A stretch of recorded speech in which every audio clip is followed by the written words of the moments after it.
Hola, ¿qué tal? Buenas noches. Mi nombre es Santiago Díaz Cano. El mío, Santiago Díaz Senado, ¿cómo están? Somos estudiantes de la Fundación Universitaria del Área Andina del programa de Derecho y nos acompaña nuestra compañera Ángela Mónica Montoya detrás de cámaras. En esta oportunidad les vamos a hablar sobre la historia de las instituciones políticas en Colombia y nuestro compañero Santiago nos va a hacer una breve introducción. Cuéntanos, Santi. Muchas gracias, Santi. La presente producción es una investigación académica objeto de la clase Historia del Derecho como parte del sumario del programa de Derecho de la Fundación Universitaria del Área Andina, sede Pereira. Ahora, como tema asignado, se tendrá el siguiente video a partir de los temas que comprenden a las instituciones políticas colombianas de siglos pasados, siendo más precisos en la época colonial, haciendo un énfasis interdisciplinar en los precedentes jurídicos que estas instituciones sentaron en su época. Por instituciones políticas colombianas entonces, se entiende que fueron todos aquellos entes gubernamentales orientados a garantizar el orden público y social, además de enfocar sus esfuerzos en una correcta administración pública y aplicación judicial para la época. En otras palabras, las instituciones políticas de Colombia tienen su origen en el periodo de la colonia, en función de que las clases sociales medias pudiesen vivir en paz y tranquilidad a razón de la coyuntura que existió al momento de la llegada de los españoles al territorio de la Nueva Granada a principios del siglo XV. En ese orden de ideas, los apoderados españoles comenzaron a delegar funciones al Estado para garantizar la armonía y el orden social. Adicional a lo anterior, las instituciones colombianas, además de proporcionar principios para la administración y aplicación judicial, también regulaban temas tributarios en relación al comercio de aguardiente, sal, tabaco, etc. Entre algunas instituciones de la época se puede mencionar a las audiencias, los cabildos, los alcaldes, virreyes y los cuales podemos mencionar a lo largo de la presente producción. Si se habla de instituciones políticas, es ineludible el hecho de hacer mención del Consejo de Indias, el cual jugó un papel de suma importancia para la administración pública de la época colonial, más conocido como el Real y Supremo Consejo de Indias, órgano más importante en las instituciones políticas colombianas o de la administración indiana. Se formó en el año 1511, pero fue en el año 1524 en que se invistió de funciones independientes de otros consejos por el rey Carlos I de España. Sus funciones eran encaminadas a asesorías del rey en relación a los problemas emergidos en los territorios indios referentes al orden social, a la jurisdicción y demás funciones ejecutivas necesarias en la administración indiana. El Consejo de Indias nunca tuvo una sede de funcionamiento, toda vez que se trasladaba junto al monarca, es decir, en otras palabras, se establecía en algún lugar de la jurisdicción del reino, a mismo juicio del rey. El Real Consejo de Indias estaba conformado por los siguientes cargos. Se tenía un presidente, quien se reunía todas las semanas con el rey para el trámite de la consulta, que consistía en informarle de las materias tratadas en el consejo. Habían 12 consejeros de Indias, quienes eran letrados, académicos de la ciencia jurídica y eruditos en temas americanos. Valga mencionar que la gran mayoría eran hombres con experiencia como funcionarios en las Indias y expertos en la legislación indiana. Se tenía un fiscal, quien es un cargo creado para ejercer las funciones del consejero más nuevo y era el encargado de velar por los intereses de la corona. Habían dos secretarios quienes trabajaban con el manejo de papeles, un escribano o escribiente, quien era encargado de redactar las declaraciones de los acusados en los juicios de los tribunales. Había un gran canciller, este se encargaba de custodiar el sello real y debía refrendar con el sello todos los documentos oficiales del Consejo de Indias, cobrando una tasa por cada timbre que colocaba. Habían relatores, contadores y un astrónomo que tenía conocimientos de las estrellas, debido a que esto se considera de gran importancia para la época. Había un cosmógrafo que tenía por misión poner en conocimiento del Consejo de Indias todos los relativos descubrimientos que se iban haciendo en el Nuevo Mundo. Había un cronista quien tenía por misión escribir la historia de Indias. El Real Consejo de Indias conocía de todos los temas en cuanto a la situación del territorio sumergido en la colonia, razón por la cual se le atribuían distintas funciones en diferentes campos, respecto de las cuales podemos manifestar primeramente las funciones de gobierno, que se resumen en una función de un gobierno temporal, es decir, la administración del Imperio Español compete al Real y Supremo Consejo de Indias. Adicional a lo anterior, debía planear y proponer al rey políticas relativas al Nuevo Mundo, en cuanto a poblamiento, relación con los indígenas, comercio, etc. De la misma manera, tenía que organizar administrativamente las Indias, ya sea con la creación de nuevos virreinatos, nuevas gobernaciones, entre otros. Entre otras de sus funciones debía ejercer control sobre el buen funcionamiento de las autoridades, dictando medidas administrativas y nombrando jueces de residencia, para que éste realizara el juicio de residencia, el cual hoy podemos comparar con un tribunal administrativo en cuanto a funcionarios públicos. Debía regular y autorizar el flujo de pasajeros a Indias, tales como provistos, comerciantes y emigrantes. Tenía que autorizar la aplicación de la legislación castellana en las Indias, además la legislación originada en América para dar su aprobación o rechazo. Debía elaborar las normas que regirían en Indias y que eran dictadas por el rey como reales cédulas o reales producciones, es decir, que de lo anterior se puede precisar acerca de la función legislativa del Consejo Real. Por otro lado, el Consejo también tenía funciones de gobierno espiritual, de manera que se preocupaba de materias de este orden direccionadas a analizar los derechos otorgados por la Santa Sede, por ejemplo, dividir los obispados, revisar las bulas papales y, como función más relevante, examinar las disposiciones de la Iglesia en América. También tenía atribuciones de guerra, en donde se reunía con los miembros del Consejo de Guerra o la Junta de Guerra en Indias. Y allí se trataban estrategias militares, temas del ejército y milicias, y a fines del siglo XV y principios del siglo XVI se integran a esta junta los ministros de capa y espada, quienes eran consejeros militares. En materia judicial, el Consejo de Indias era el más alto tribunal en América, y para los efectos de administrar justicia, se reunía el Consejo en una sala de justicia para conocer de todas las competencias, civiles, penales, administrativas, etc. En esta materia, el Consejo era absolutamente independiente. La sala de justicia tenía por función conocer de ciertos delitos cometidos en la carrera de Indias, tales como evasión tributaria o delitos de comiso por contrabando, conocer de las apelaciones en lo civil, de que habría conocido la casa de contratación cuando la suma disputada fuera superior a 40.000 maravedíes. Conocer de las apelaciones de los juicios de residencia también era una, entre otras de sus funciones. Debía conocer del recurso de segunda aplicación y conocer del recurso de injusticia notoria. Concluyendo, es evidente que el precedente judicial que aportó el Consejo Real de Indias al derecho colombiano es de suma importancia, ya que es desde su creación que la población acudió ante su jurisdicción en función de la resolución del conflicto de índole civil, penal, administrativo e incluso para la protección de lo que hoy conocemos como principios generales del derecho al referirse a la injusticia notoria. Adicionalmente, conocía de apelaciones sobre decisiones judiciales, siendo el Tribunal de Justicia Supremo de América, lo que hoy se puede equiparar con los órganos de cierre del ordenamiento jurídico colombiano, como lo son la Corte Constitucional, la Corte Suprema de Justicia y el Consejo de Estado, obviamente cada cual en su competencia correspondiente. En síntesis, el Real Consejo de Indias ejercía las funciones que hoy, gracias a la tradición del poder, se encuentran por separadas, es decir, el Consejo de Indias se encontraba investido con facultades legislativas, ejecutivas y judiciales, ramas del poder público que en la actualidad se encuentran divididas. Ahora, Santi, respecto de la Casa de la Contratación, ¿qué nos puedes contar? Bueno, Santi, respecto de la Casa de la Contratación, podemos decir que fue creada mediante la Real Cédula del 25 de enero de 1503 en Castilla durante el reinado de Isabel en España.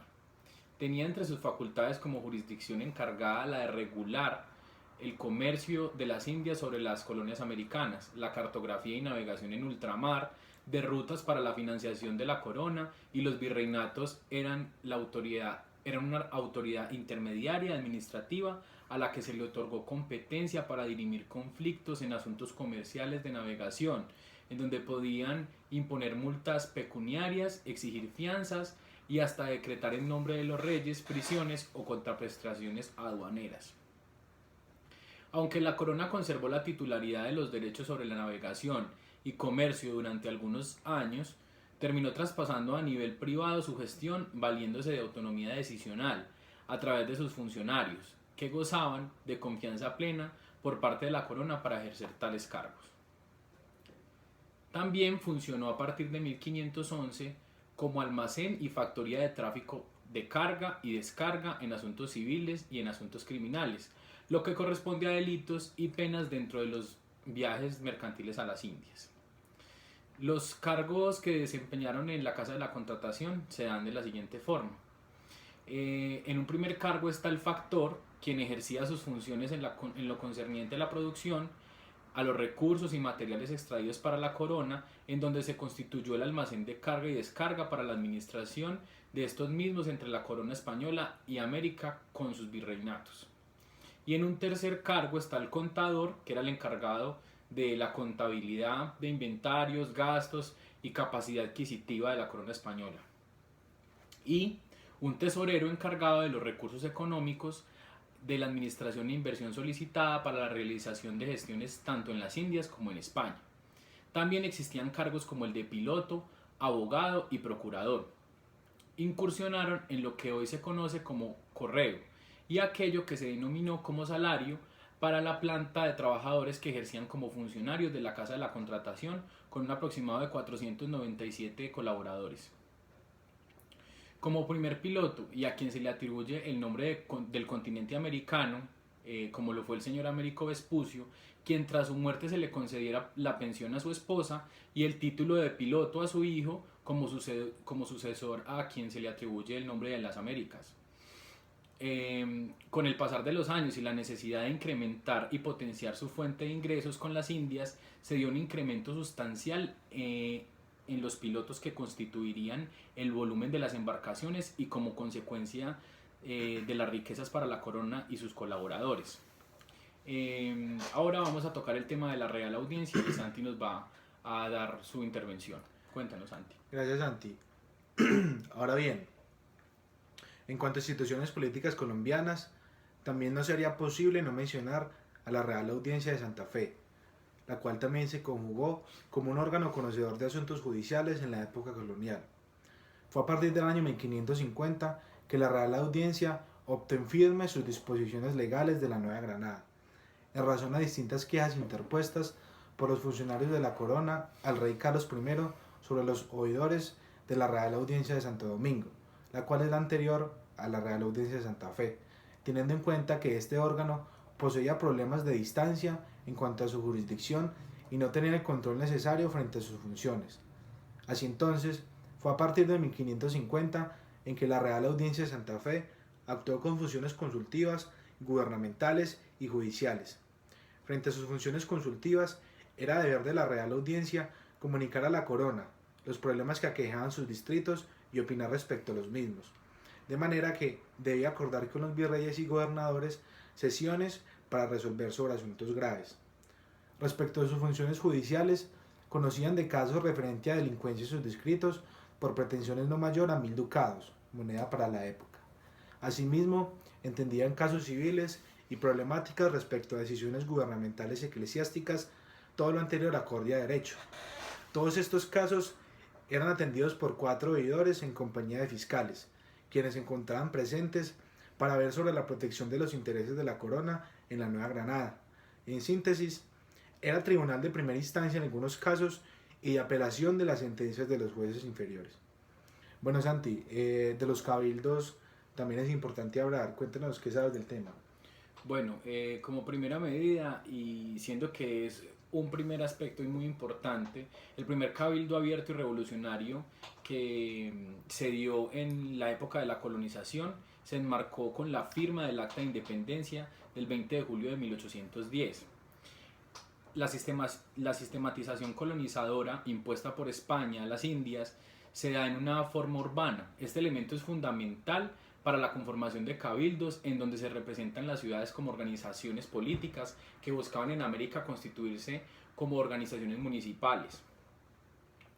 La existencia de ciudades constituidas y reconocidas como tales las avalaban los cabildos hasta para la utilización de nombres que guardaran legitimidad.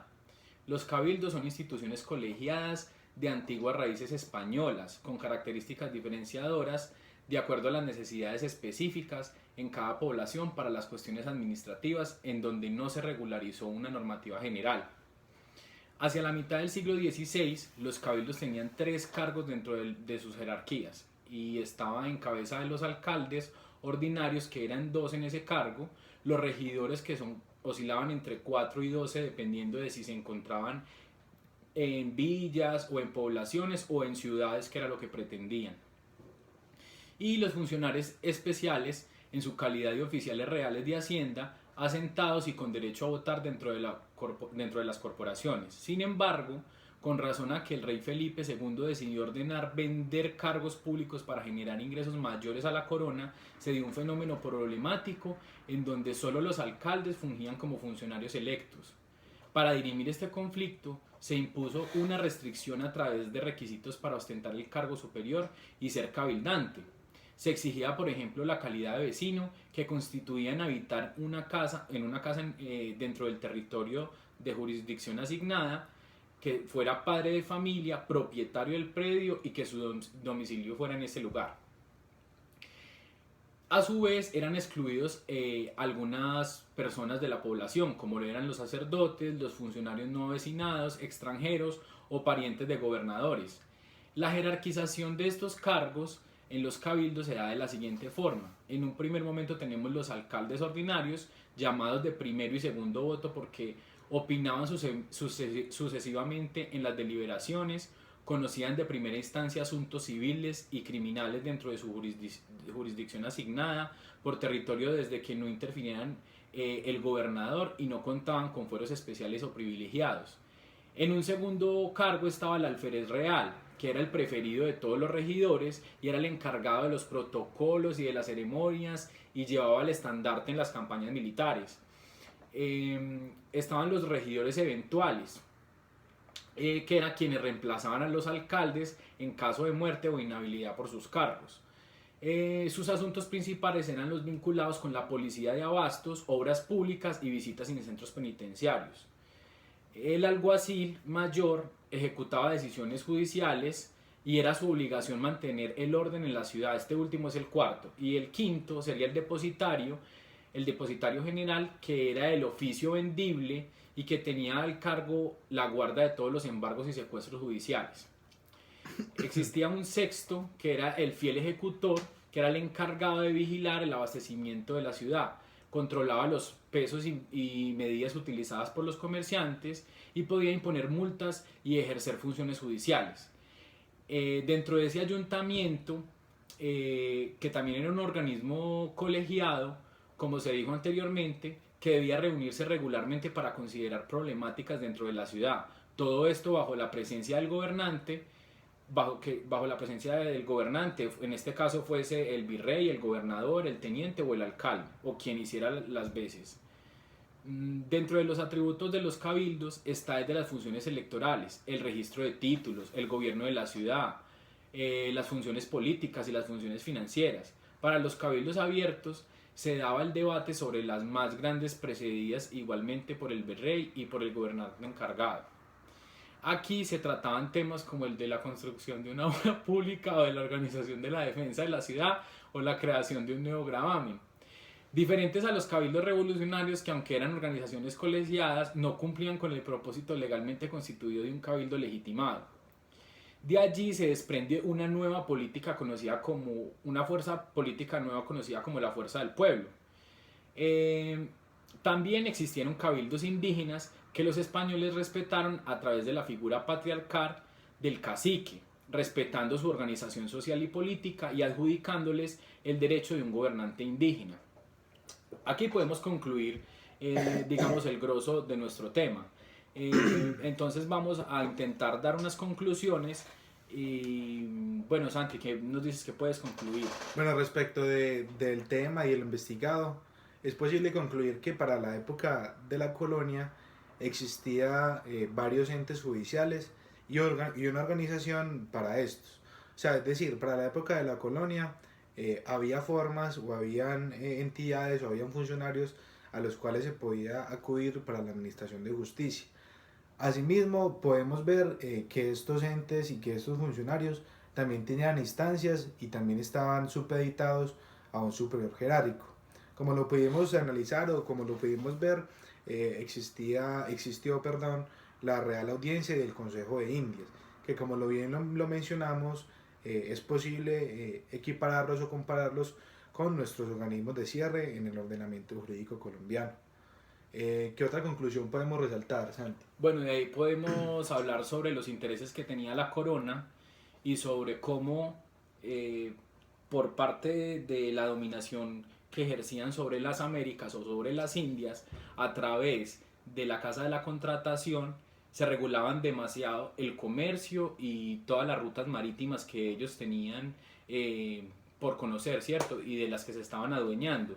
A partir de todo esto, todas esas jurisdicciones empiezan a formular lo que hoy conocemos como ciudades, y es la intención de urbanizar las ciudades, que es muy bien acogida por esta parte occidental y como herencia que nos han dejado de España y Europa. Así que todas estas instituciones simplemente denotan un momento histórico diferente, pero con características muy similares, en donde podemos ver, como lo mencionabas, las diferentes instancias, los cargos de abogados, de procuradores y de personas que ejercían las funciones ejecutivas, judiciales y administrativas. Y eso es todo por hoy. Muchísimas gracias por vernos. Que esté muy bien. Nos vemos. Chao. Chao.